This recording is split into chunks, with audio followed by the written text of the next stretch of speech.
sector economics. Our 8-month-old government, when we took over, there was unpaid bills or overdue payments of $3.2 billion. So who would do business with a country that doesn't pay its bills or honors its invoices? So our first task was to reduce this overdue payments. So fortunately, through our efforts under the leadership of Professor Yunus, so we have brought down this overdue payments from $3.2 billion to less than $600 million.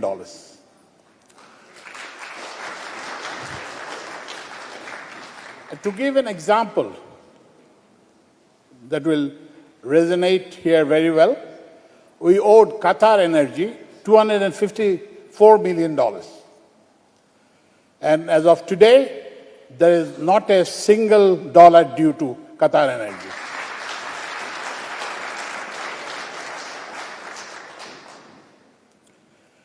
The second thing, after this overdue payments, we looked at is look at the sector governance or sector reform, as you might call it. So we had a government based on cronyism and kleptocracy. So what we did was that so you had to know somebody high up to do business in Bangladesh. And we have done away with that. Now anyone from any country can do business without knowing anyone. We have awarded contracts for millions of dollars without knowing who the person is or who the company is.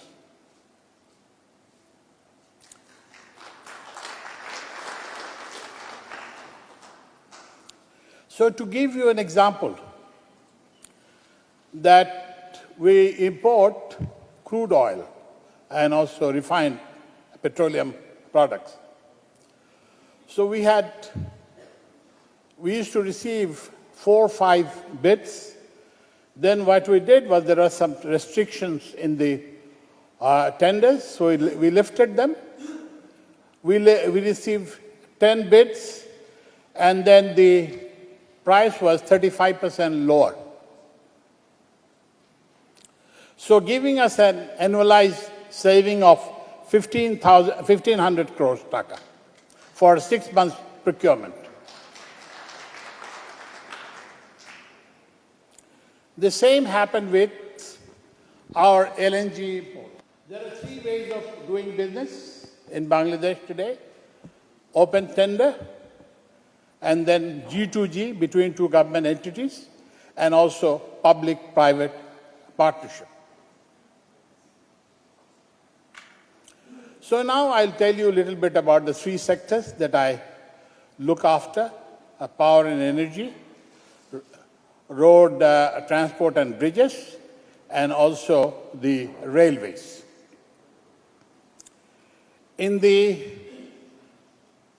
So we are short of primary energy required to produce electricity, for example.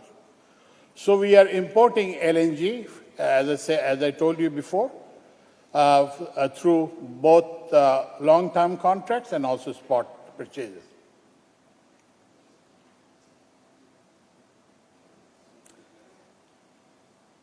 And then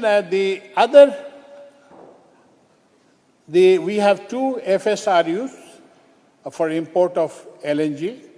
So we intend to, we have floated a tender for our 4th FSRU, so that we could import more LNG and then also supply gas needed for the industrial development of the country. We also, as a result of the cronyism and kleptocracy of the past, we also had power supply contracts that were extortionary. So now we are engaged in a voluntary tariff renegotiation with the power suppliers, and I'm happy to note that the power suppliers have come forward to negotiate with us, and then so that the cost of electricity purchase goes down, and then we are able to supply electricity for industrialization.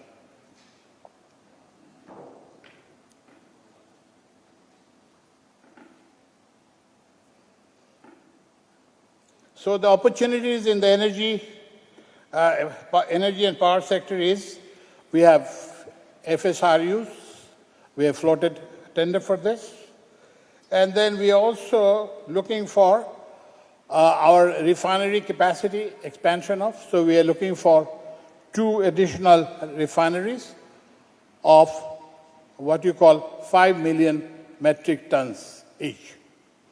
We are also looking for land-based LNG terminal,